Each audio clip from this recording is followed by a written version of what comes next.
Last year was a very challenging year for farm income across the upper Midwest for both crop and livestock producers.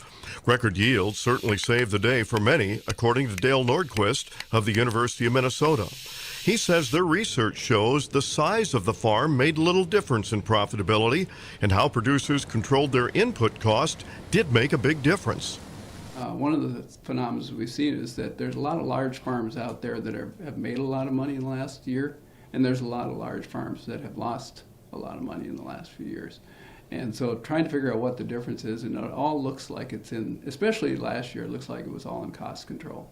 The more profitable farms across the board did 5% better in terms of cost control. And that's all it takes, really, is 5% better across the board makes a heck of a difference.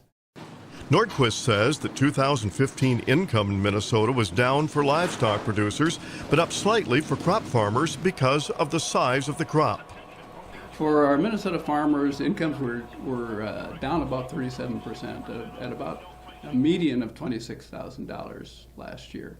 Crop farmers were up just a little bit, but that was primarily because of the record yields, and if we hadn't had those yields, we estimate that crop farmers would have lost about $50,000 on average.